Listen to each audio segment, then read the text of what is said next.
Вдруг это будет какой-то жирный старый мужик. Тебе что, не хватает девочек? Я просто думаю, боже, что делать? Да, окей, я засосываю тебя откуда? Я такой, неважно. Боже, мама, если ты это увидишь, я надеюсь, что ты промолчишь. Всем привет! Вы на канале Тремпель-Прод. И сегодня у нас свидание двух парней. Только не обычное, а наоборот. Как это? Смотрите дальше. Ребята, всем привет, меня зовут Дима, мне 18 лет, я нигде не учусь, я работаю фрилансером, то есть я работаю в Инстаграме, я просто продвигаю аккаунты, но это не суть. Привет, меня зовут Егор, мне 18, я учусь на режиссера, занимаюсь музыкой, пою. Как тебя зовут? Дима, а тебя? Егор. Чем ты занимаешься по жизни? Я учусь на режиссера, занимаюсь музыкой, хочу всю жизнь посвятить именно музыке. А ты? Я уже не учусь, я бросил колледж на 4 курсе, мне оставалось пару месяцев до окончания и решил, что мне эта профессия не нужна. Ну, я тоже бросил колледж и уехал в университет. Ну, я бросил для того, чтобы переехать в Киев. Я тоже. А ты откуда? Ровно. Я из Днепродзержинска. Не знаю, где это. Далеко. Я пришел на съемки скорее для того, чтобы познакомиться с новыми интересными людьми, познакомиться с новым каким-то человеком. Вообще, я люблю новые знакомства. Чтобы найти хорошего человека, с которым можно будет продолжить общение. Твоя рука. Вот. Боже, мама, если ты это увидишь, я надеюсь, что ты промолчишь. У тебя такие руки теплые? У тебя холодные. Хотя Да. обычно у меня холодные руки. Чем ты занимался сегодня? Я сегодня собирался на съемку и думал, что мне надеть. В итоге надел все, что мне под руку попалось. Я со вчерашнего вечера еще думал, что надеть. В итоге перед выходом такой, типа, надеваю, что попало. Побежал. Не, я тоже думал, что мне надеть, но меня что-то сериал затянул. Ты, кстати, смотришь сериалы? Редко. Я очень много работаю, и у меня не бывает времени на сериалы особо. Не знаю, я без сериала не представляю вообще свою жизнь. Ну, максимум, что я могу, это по приколу включить на телеке арабские сериалы и смотреть их. Это типа Роксолана? Ну да, это просто смешно, оно расслабляет мозги после работы. Не, я ни разу не смотрел, знаю, что мама смотрела, все смотрели, мне это не интересно. Ну, мои обычные свидания — это выйти в скверик на кофе или посидеть в кафешке, попить кофе. Но обычно у меня все свидания проходят за кофе. Давно был на свидании? Последний раз где-то неделю назад. Чем все закончилось? Игнором. С моей стороны и с его стороны. Ну, это были просто там, погулять по городу, зайти где-то покушать и все, и разойтись. А давно ты был на свидании? Месяца 3-4 назад. Сколько у тебя было партнеров? Ну, в плане отношений. У меня был, короче, один парень, за которым я 3 года бегал. Ничего не получилось, но прикол в том, что мы 3 года вместе жили. Ага, интересно. Серьезные были, наверное, только одни. Остальные так, ну там неделю мы типа встречаемся, а потом... Ну, поначалу же, когда начинаю встречаться, все думают, что это самые серьезные отношения в мире. Это точно, а через неделю оказывается, что... Да, типа, через пару дней вы уже планируете, какой дом вы купите, где вы будете гулять, в какие страны вы вместе уедете, и в итоге ничего. Можете вы сейчас на эту сторону, то есть направо, вместе слезть? Ребята, вы видите, что у нас тут все вживую. И думаю, что такой контент стоит оценить как минимум лайком и написать коммент вообще, как вам, как вы относитесь к ЛГБТ, как ваша семья относится. И напишите, какие шоу хотели бы видеть тоже с ребятами из ЛГБТ-сообщества. И будем очень рады вашей подписке. Всем спасибо. Сейчас, ну, как мы уже говорили, у вас типа первый поцелуй. Все, поехали.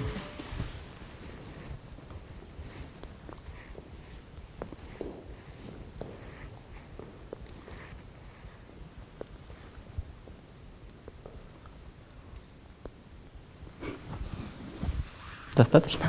Как ощущение? Странно, ты не знаешь, с кем ты целуешься, и это очень интересно. Да, непривычно не Да. видеть человека перед собой. Поцелуй был неловко, но я был к этому готов, меня предупредили.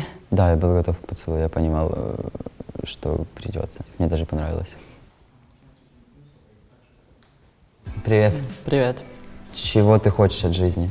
Чего ты хочешь достичь? От жизни сразу такой вопрос. Да. От жизни я, скорее всего, хочу получить какое-то свое внутреннее удовлетворение.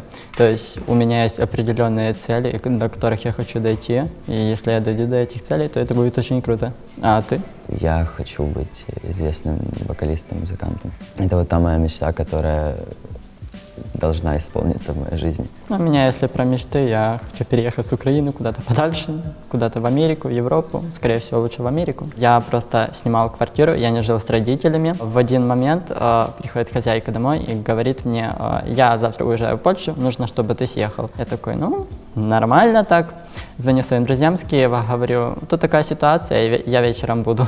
Ну, у меня почти так же, я тоже жил уже отдельно от родителей. Потом так получилось, что я решил, что все, я не буду сидеть в этом маленьком городе, я хочу чего-то большего. И забрал документы с колледжа и уехал в Киев, поступил в университет. Ну, я, кстати, документы с колледжа не забирал. Они мне сказали, они переведут меня на заочку, но потом я позвонил, попросил перевести меня на заочку, они мне сказали, нет, мы тебя не переведем, мы тебе не доверяем, ты колледж очень пропускающий. Такой, На ну кого ты ладно, учился? пусть таки будет, повар. Повар. Это была мечта моих 12 лет. Мечтал Нет. быть поваром. Никогда на повара не учись, это очень тупо. Я знаю, я просто люблю готовить. Что для тебя главное в отношениях? Скорее всего, взаимность друг к другу, то есть полное доверие. Ну, у меня в прошлых отношениях была такая ситуация, когда партнер друг другу не доверяет, и из этого плохо все получается. Да, ревность, все дела. Скорее не ревность, это то, что друг другу никто ничего не договаривает. Ну, не знаю, для меня доверие — это не то, что прям все друг другу рассказывать. Понятное дело, что о чем-то нужно будет умолчать, что-то Да, нужно есть не все-таки досказать. личные, которые нельзя рассказывать, Да. но все же какие-то элементарные вещи нужно обсуждать друг с другом. Да. И, например, когда появляется какая-то проблема, я такой человек, который обговаривает ее с человеком, с которым связана эта проблема. Ну, обычно, по моей ситуации, люди не привыкли это обговаривать. А ты, кстати, гей или бисексуал? Гей. А ты? Я тоже гей. А когда ты понял? Вообще я это понимал еще с детства, и типа я не понимал, когда мне мама говорила, вот там мальчик должен быть с девочкой. Я думаю, а почему там девочка не может быть с девочкой или мальчик с мальчиком? Для меня это было непонятно. Но вот это вот такое совковое воспитание, они пытались мне муштровать, рассказывать, как надо жить. И потом лет, наверное, в 12 до меня начало доходить, что типа нет, так, ну, типа, я начал смотреть, читать очень много по этому поводу. И вот у меня был такой момент, что для меня это было очень сложно, я не мог понять, типа, вот, я что, какой-то не такой. А потом я просто думал об этом много, думал. Потом у меня появились знакомые, которые начали меня поддерживать. Вот, и я с этим смирился. Ну, не смирился, а я понял, что это нормально. Но у меня тоже все было не так, как в некоторых. По щелчку пальца в один день они понимают, что они стали ЛГБТ. На самом деле, по-моему, так ни у кого не происходит. Скорее, все происходит так, что ты рождаешься ЛГБТ, и ты просто в определенный день понимаешь, что тебе понравился мальчик или девочка. А как твои родители относятся к твоей ориентации? Они не знают, и я надеюсь, что не узнают. Я вот с мыслью о том, что мама может это увидеть, ехал сюда, и у меня аж коленки трусились. Ну, это будет твой каминг-аут. Мам, если ты это увидишь, пожалуйста, просто промолчи, ничего мне не скажи. Ты этого не видела. Ну, у меня родители, я бы не сказал, что знают, но был такой переломный момент, когда моя мама нечаянно залезла ко мне в телефон, но я не думаю, что это нечаянно, но она так говорит. Она пролистала все мои переписки, все мои фотки и подходит ко мне и такая говорит: «Дима, а почему ты мне не сказал, что ты с кем-то встречаешься?» Понимаешь, она нашла какую-то картинку, где парни целуются, и один типа был похож на меня. И она подумала, что это я. Она подошла ко мне и говорит, типа, тебе что, не хватает девочек? Типа, зачем тебе это? Зачем ты позоришь нашу семью? Ой, такой, говорю, я по этому поводу не хочу с тобой разговаривать, я выйду покурить, ты выйдешь тоже со мной? Она просто промолчала и все. Моя мама тоже очень часто читала мои переписки, это была прям очень частая тема для ссор. Один момент, кстати, я захотел ей рассказать, мне было лет, наверное, 15, когда вот эти вот все гормоны били, у тебя такой именно пик такого подросткового созревания. И вот я захотел рассказать, думаю, все, пойду расскажу, а мама как раз была немножко выпившая. И думаю, ну все окей, пройдет. Я ей рассказываю, она сначала говорит, типа, все окей, все классно, типа, ну не классно, я по тебя понимаю, ты ж мой сын, я тебя люблю. Потом просто несколько дней она молчала, то есть она со мной вообще не разговаривала, ни слова не проронила. А потом уже начались какие-то у нее обиды, какая-то злость у нее начала проявляться в мою сторону. Ну и мне просто стало как-то страшно даже за себя. И я сказал, что я просто пошутил, и на самом деле я встречаюсь уже с девочкой. И мама, кстати, до сих пор думает, что я встречаюсь с девочкой и живу сейчас с ней. Ну, моя мама, кстати, нечаянно с моим бывшим парнем познакомилась. Это был такой момент. Получается, она приехала ко мне в город, Мы с парнем все спокойно дома спим. Утро, где-то было 9 утра, она мне звонит и такая: я под подъездом, открываю. Я такой: в смысле ты под подъездом? Она заходит, я типа говорю: ой, короче, тут такая ситуация, у меня друг с Киева приехал, он у меня просто типа переночует. Она такая: да-да-да, окей, я засос у тебя откуда? Я такой: неважно. Я всегда маме говорю, что засос у меня от того, что я проспорил в карты или еще где-то. Или У мы меня просто такое не прикалывались. срабатывало. Она начинала выпрашивать, откуда, а с кем. Моя мама в 16 лет сказала, что она уже не против внуков. Ну, это перебор. Если что, я не люблю детей. Я проработал аниматором очень долгое время, О. и я просто ненавижу детей. Нет, есть классные дети, есть хорошие дети. Да, есть хорошие, но их очень но мало. Очень мало. Я люблю только вот своих там, детей, своих близких, друзей. Они классные, все. С ними я могу посидеть. А вот чужих детей я не люблю. Но я все равно мечтаю, кстати, о детях. Ну если я бы хотел детей, я бы хотел себе близнецов, девочек. Да, да. И старшего брата им. Как вы считаете, вот сейчас после общения вы встретились и могли бы пойти на второе свидание? Думаю, да, мы могли бы с тобой пойти на второе свидание. Да, я тоже. Я даже не против сейчас Да. пойти где-то кофе Да, выпить. сейчас где-то кофе выпить. Я, кстати, Да. хотел тебе предложить. Я тоже. Готовы друг друга увидеть? Да. Да. На счет 3 снимайте маску. Раз, два, три.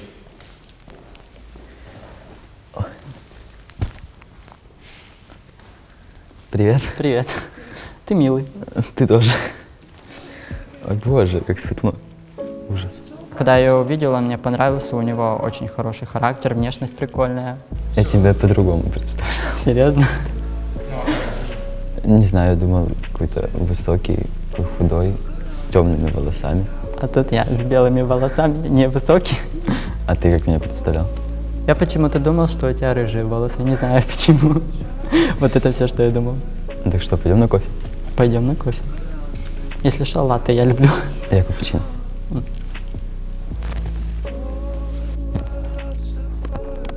Это было мега странно, но это было очень круто, потому что первый раз, когда я иду на свидание с человеком, я оцениваю не его внешность, а я оцениваю, какой он внутри, как он разговаривает, его характер. Было бы круто, если бы все свидания в жизни вот такими были. Съемка прошла очень классно. Это очень классный формат для YouTube и для нашей страны, потому что у нас, насколько я знаю, никто еще такого не делал. Ребята, мы тут, короче, пошли на вторую прогулку. Спасибо вам большое, вы очень классные. Да, вы крутые. Ребятки, подписывайтесь на канал, ставьте лайки. Если вам нравится этот формат, пишите об этом, чтобы мы снимали еще. Так что всем спасибо.